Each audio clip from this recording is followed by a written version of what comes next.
want us to do the journal entry after class or? I'm actually going to give you guys time during class. Okay. And you guys will see when I get there in a couple minutes. So, any other questions?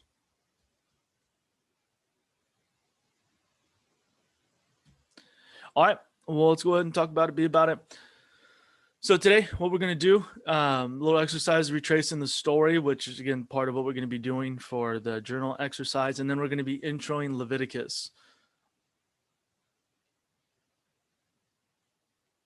So what we had left off last class is talking about tabernacle.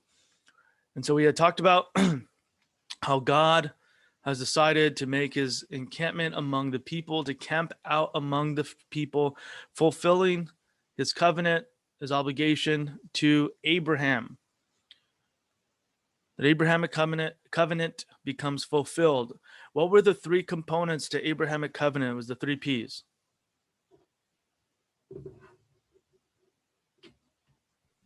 People, place, and presence. There you go. People, place, and presence. People, descendants. Place, the land that I will show you, which becomes the land of Canaan, and then presence, I will be their God, and they will be my people. So this is how God fulfills, at least in part, if not the whole, of God being present with the people, having already provided descendants and on their way towards a place. And so again, so what this tabernacle represents is God coming to be with the people. And you notice some elements here. I didn't point this out last class, but there's elements within the tabernacle itself which reflect the original meeting place between God and humanity, which was Eden. Eden. And so again, that there are elements of going back to this kind of original vision of God being present with the people in a place. Again, that original intention in Genesis that is both one that is remembered and also looking forward for when God is present with the people. And so you have the tabernacle functioning as a kind of body of God, that it's symbolic of the presence of God, while God being holy, different, transcendent, unique in the midst of the people. Again, it provides both immanence and transcendence, that holiness, as we understand, and this is going to be really important to remember because it may or may not appear on a quiz soon, holiness as uniqueness or distinctiveness. Holiness as distinctiveness or uniqueness. It can mean set apart, but that's usually sacred. What we mean by sacred, not necessarily holy.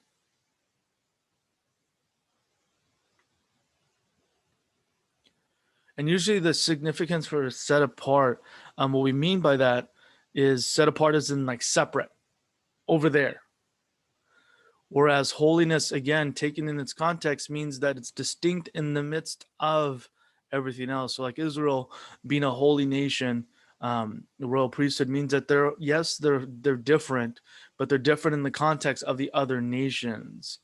Yes, God is holy, but again, holy as being distinct, unique amongst the people, even amongst the gods, that he's distinct or unique in the context of or in the midst of. So that's how God is present as Holy One, and then moves into Israel's space via the tabernacle, following this God who is on the move and about to take them into the promised land.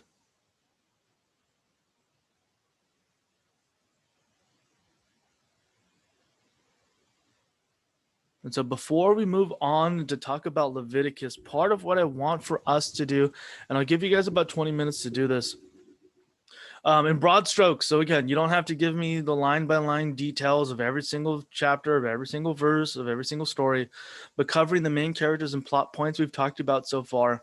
Tell me the story of the Pentateuch so far in a paragraph of about 8 to 12 sentences. So make sure to cover the main points, Genesis 1 to 3, Noah, Abraham, Moses, and Exodus. And then what will help to guide a lot of this is to talk about what's the main problem that God addresses. In Genesis 3, what's the main problem? I'll go ahead and give you guys part of the answer. What's the main problem in Genesis 3?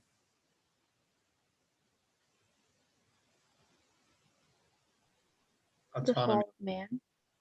The fall. Okay, but what the fall? What is the fall? We'll call it the rebellion, whatever, however you want to call it. What does that invite into creation, into relationship with God? Sin. There you go. And what is sin? We talked about what sin does, and what does sin do? It's Causes separation. Oh, sorry, my bad. Are you good? Separation. Okay, good. So a separation or kind of rupturing. In what does it cause separation or rupturing to? Those three relationships.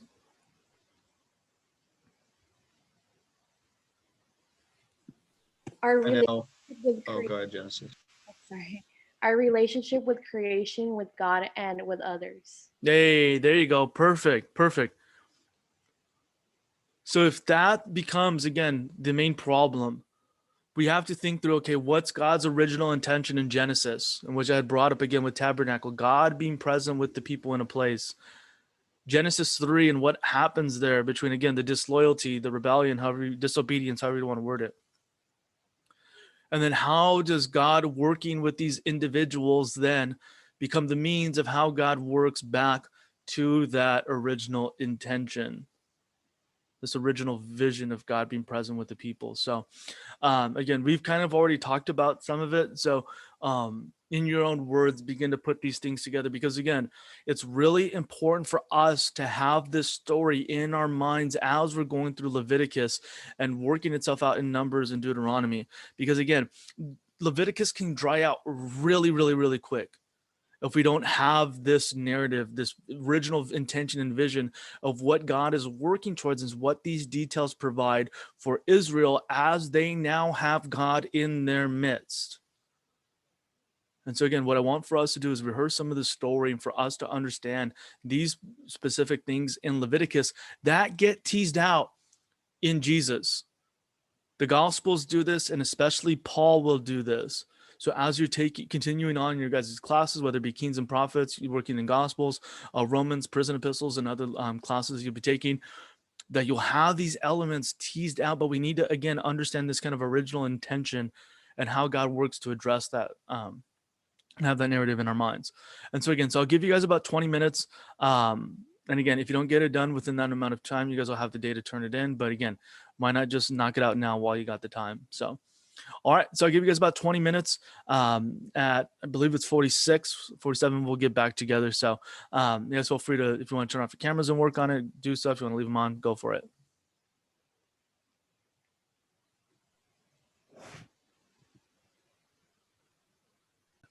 I know we have some friends that are going to be watching this later on because there's games and stuff this morning and other things that people are attending to that couldn't be here today. So yeah, you guys will have the day to kind of work through this and get it turned in. And so as you guys are writing, let me go ahead and put this back up so you guys can see.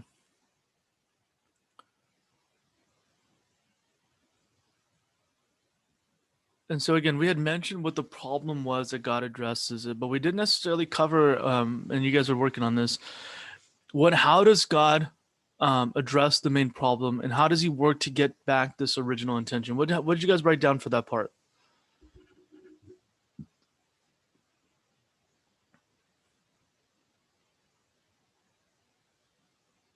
Let me hear you guys' thoughts on that.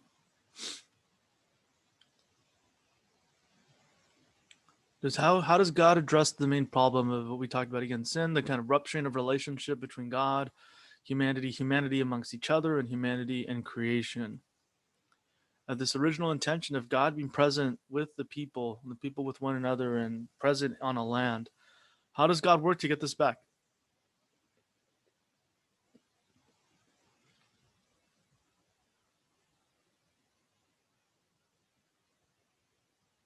I wrote down that he works through people. Great. And fill in some of those details for me. Which people? How does he do it? So like with Moses, Uh-huh. he chooses Moses to kind of to act on his behalf, Uh-huh. and just like show his power in signs and wonders through Moses. Exactly. Exactly. All right. And so that's really good for Moses. But now as we're going back talking about there we go. Natalie, you're on it. You're on it.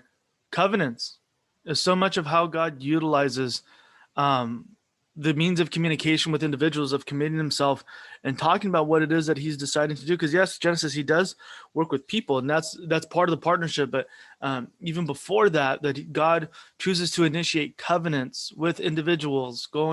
There's a kind of covenant in creation, but more specifically with Noah, Abraham, and then Moses.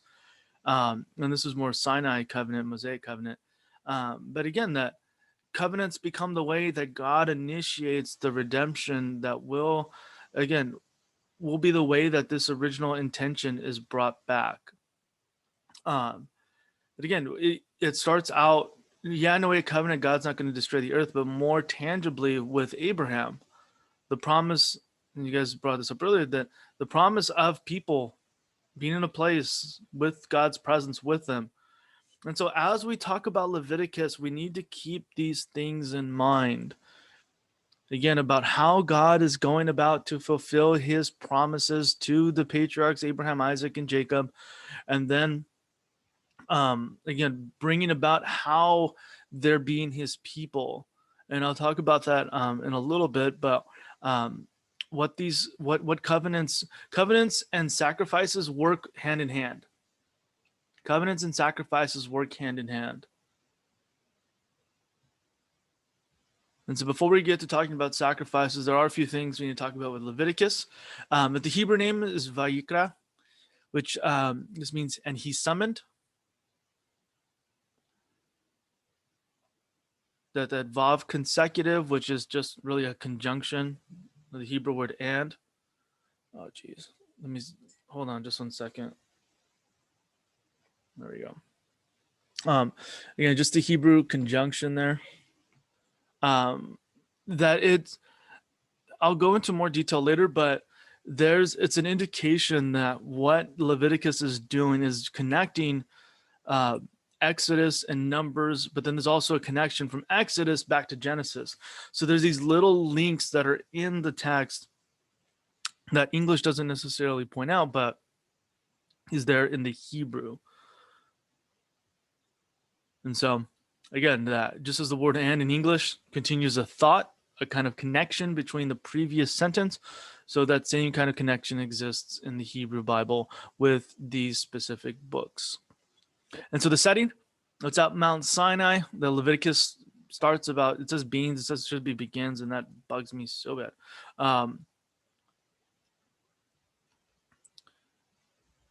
Begins about a year after Israel leaves Egypt.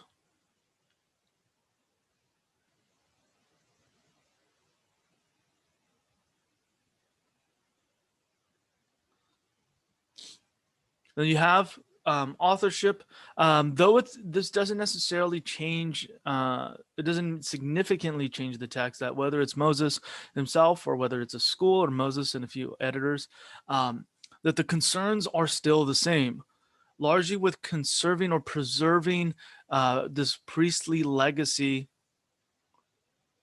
that is a part of Israel's cultic system, is a part of Israel's religious life.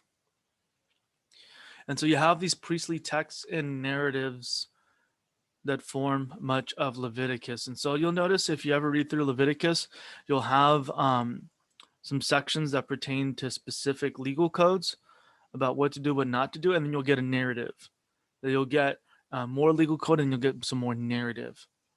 And so again, the mix of the two, again, combines the reality of regular daily life mixed in with the kind of omnipresence of the religious cultic system that is present in Israel.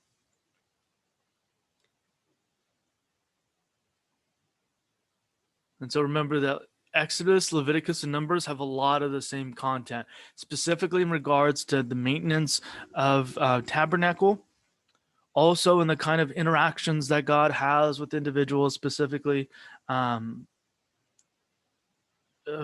in regards to more unfaithfulness. And we'll talk about that next class more so in regards to the priests, burning strange fire and what that means. And so Leviticus itself has 6 major sections that you have sacrifice and worship, covering the first 7 chapters. You have the dedication of the tabernacle and priests in chapters 8 through 10, which again, that's going to be a messy situation because of the burning of strange fire.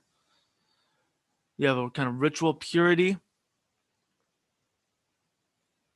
the next 4 chapters after that, and then regulations for the Day of Atonement. And so we're going to stop to take a pause there when we get there. It should be on Thursday, but if not, we'll definitely get to it for next week and talking about Day of Atonement, because there are real implications for how we understand not just the Old Testament understanding, but also what Jesus does.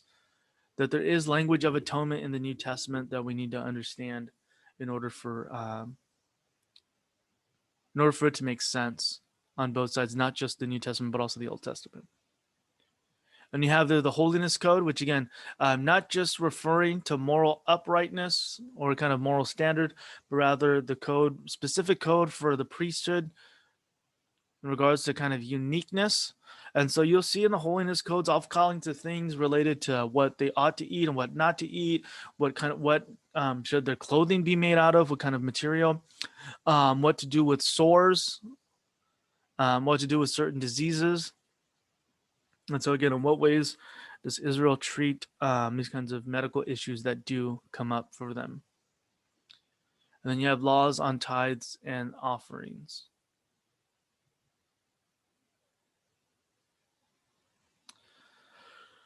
And so before, again, we talk about sacrificial system and we talk about some of the components that we do need to construct for ourselves an understanding, not just of sin generally, but of the specific layers that sin has in the Hebrew Bible, or more specifically in the Pentateuch, that I had mentioned at the start of this class, because I know everybody just remembers every single word I've ever said, that I mentioned at the start that sin has several components to it, which is why I'll use different words like rebellion or disobedience or disloyalty. And the reason for that comes from this multi-layered understanding of how sin is defined in the Hebrew Bible. So the first one you have there is chata, which means to sin, to do wrong, bear blame, be guilty, infraction of a law. And again, this is more legal. And that you'll sometimes hear mentioned in church, or you'll hear mentioned in sermons and different teachings, that sin is simply missing the mark. And that definition misses the mark a little bit, because what it's in reference to is you'd have people with slings or slingshots, or if you want to think bows and arrows, you can do that too, more so with slings. And what would happen is that you would have somebody who would throw an item, whether you could think a rock if you want to, and instead of missing a target, hitting a target, they would miss too high, too low, left, right, however you want to consider it, that they would miss a specific target, that there is a specific place that was supposed to have been aimed at, and this item that was tossed ended up missing the mark. The problem with that is that there's no kind of moral component. It's just kind of like, oops, missed it. No harm, no foul. But as we know with sin, that there are certain conditions and ramifications that happen as a result of sin having occurred. And so again, missing the mark just kind of, it doesn't have that same kind of moral heaviness, moral component that sin has to it. So if you are going to use miss the mark, again, you just have to corroborate it a little bit with some information that's more about, again, the moral component. Because again, you do have that to do wrong, to bear blame, be guilty, kind of infraction of a law, which again, that's where you get the word rebellion. When we talk about sin as a rebellion, that's part of where it comes from. Also, part of rebellion is Pesa, again, rebellion against a king. It's also a judicial political word, indicative, again, of a rebellion, a rupture of relationship between, we talked about suzerain and vassals last week, again, between a king and the subjects. You can have a rebellion amongst the people, which sin is talked about as being a kind of rebellion. You have a won, which is taking me a kind of crookedness, perverseness, or iniquity. Iniquity is also taken as kind of nothingness. So there's another layer to sin or iniquity. But what the intention of this word is that it's something that's been bent or twisted while laid next to a standard. So let's say if you have, again, something that's straight, and what happens is that what sin is a kind of crookedness or a perverseness, if you want to put it that way, against something that is the standard. So you kind of have Yahweh's path, Yahweh's way, and then kind of the projected activity of humanity that becomes a kind of crooked or off the track instead of being consistent with the standard that has been set.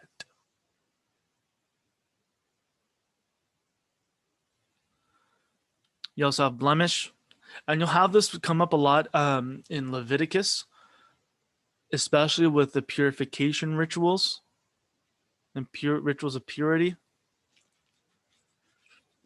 And it's also a kind of uncleanness, and we'll talk about clean and unclean next class. It also refers to contracting disease, and you'll see this in the prophets, especially. You'll see this in the Psalms every once in a while. In Proverbs, it comes up occasionally. Well, you'll have sin described as a kind of disease.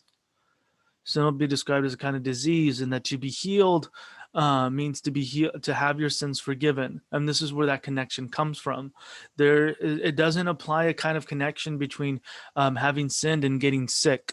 That's not the intention. It's that sin is a kind of sickness in and of itself, and that forgiveness offers a kind of healing to that sickness, which is sin.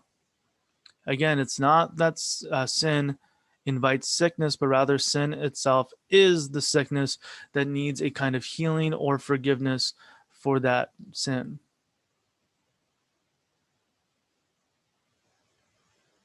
And so burden.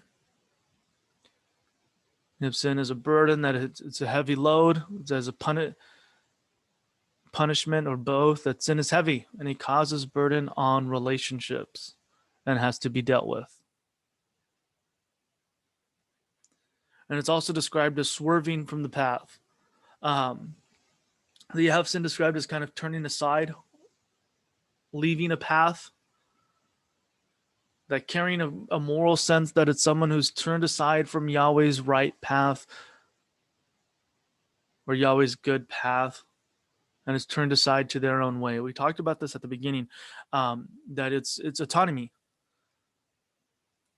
And that's, again, where that idea comes from, is that where are the issues at play in Genesis 3? And you see so many that are happening here. Again, the kind of rebellion, the kind of going their own way. Now that this burden that sin has put on, strained the relationship between God and humanity, people with one another, and people with the land. And a kind of swerving from the path due to autonomy, leaving Yahweh's path and deciding to do whatever you want.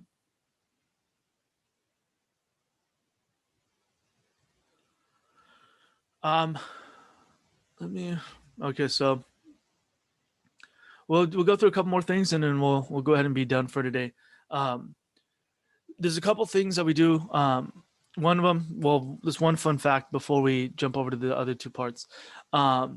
That Shur serves alongside Chata. So you'll see this over here, to sin, do wrong, bear blame, guilty of an infraction.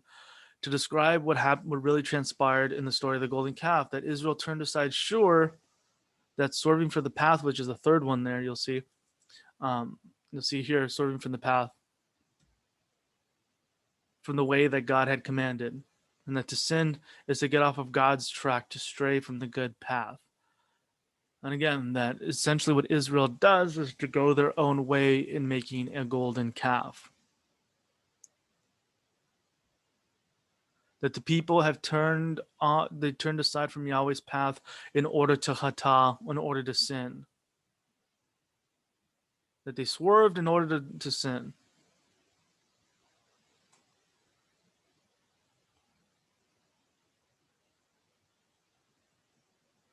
And so we won't be able to get to talk about sacrifice today, which is fine, but there's a few things that I do need to bring up before we go, and I'll make sure to rehearse some of this on Thursday. But I do need to bring up the fact that sacrifices help to maintain the relationship that was built on covenants. And I can't underscore that enough. That sacrifices and the sacrificial system is not the relationship in and of itself, which is why it's so important that we had talked earlier about covenants and how God initiates the covenants, but what sacrifices do is maintain the relationship that was initiated by God. That what sacrifices do is help maintain the relationship. They aren't the relationship in and of themselves, which has implications for the way that we understand what we do in church.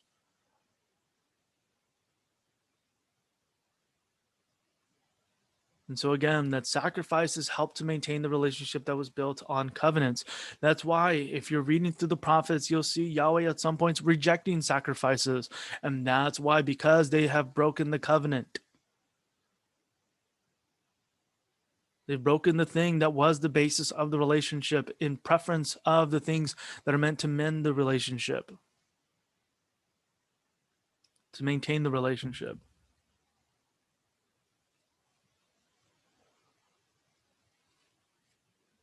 And so again, I needed to underscore that because of the fact that oftentimes the Old Testament gets pinned as, again, a book just about maintaining kind of exterior motivations or behavioral stuff. But again, the intention is that God initiates the covenants, but the sacrifices are a means of grace to maintain relationship.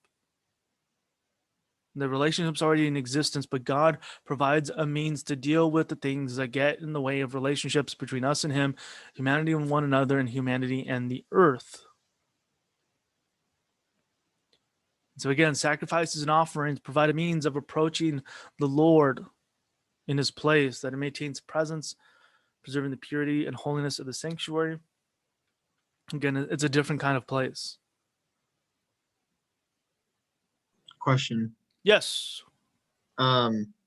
So you talked about how God would reject sacrifices because people would break covenant with him, right? Yeah. Well, when he would receive sacrifices, those sacrifices were a means for like kind of reconciliation with God, right?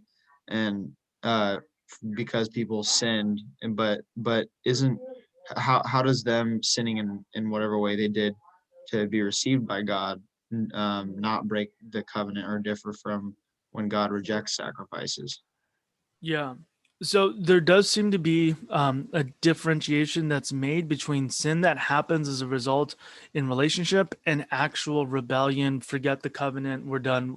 We don't want anything to do with you anymore. And that's more related to idolatry. And so again, you'll see the confluence, especially in the Old Testament, between the introduction of Baal worship, Asherah poles, a little bit of Molech, child sacrifice. I was reading this morning a devotional time about, I don't know why this came up, but it was a reading for this morning about how in Jeremiah, how the children are sacrificed to gods of Molech, and Israel offers child sacrifice. And so again, so that's more of the breaching of the covenant that then, but again, that the sacrifices that are offered are meant, again, to try to recover this covenant. But the thing is that it's all being done in conjunction with the idolatry. And so it's not actually mending the covenant, because what you would do, you would put away the idols and then make your sacrifices in order to bring about reconciliation. But because covenant isn't actually restored, then you just go about making sacrifices that are kind of out of. Bonhoeffer has this thing with kind of mental forgiveness, that one of the things we do in confessing our sin to God and not necessarily to one another is kind of mental exercise. And that's kind of what Israel does, is that in participating in sacrifices, say, look, we're offering sacrifices to you. Yeah, we've got this thing we're doing on the side, but look, we're doing what you told us to do, without not actually doing what he's telling them to do, which is to not have any other gods. So yeah, that's kind of where the issues come up, because there is this kind of syncretism and idolatry that guts so much of their religious devotion. And that's why I bring up so much talking about loyalty and devotion, a kind of single-hearted loyalty that comes the subject of the first two commandments, because that's the basis for everything. That to love the Lord your God with all your heart, soul, mind, and strength means a single-hearted devotion to Yahweh and Yahweh alone. which then the sacrificial system works to maintain the relationship that is built on that, not so much to make up for all this bad stuff I did in making Yahweh second, third, fourth place. So yeah, that's a great question, though, Elijah. Great question.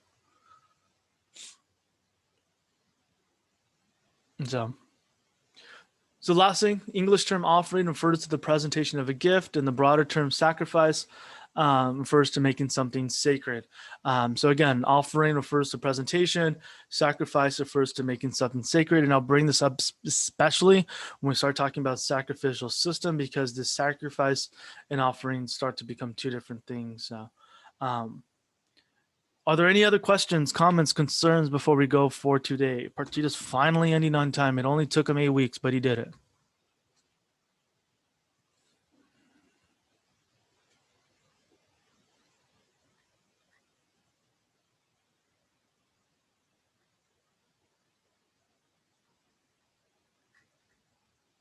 All right. Well, if there are no questions, you guys have an absolutely awesome Tuesday. Again, your journal entry, if you weren't able to finish it, it'll be due anytime today. And again, I know we have some friends that are joining us later in their synchronous and stuff. So get that turned in as soon as possible. Again, part of the exercise does help us to understand what's going on as we're approaching Leviticus and as we're continuing to work through it and making sense of it for ourselves. So if you guys have any other questions, office hours today, 2 to 4. Again, on Thursday, 2 to 4. So if not, you guys have an absolutely awesome Tuesday. It's supposed to rain today, so we'll see what happens. All right. See you guys. Thank you. You're welcome.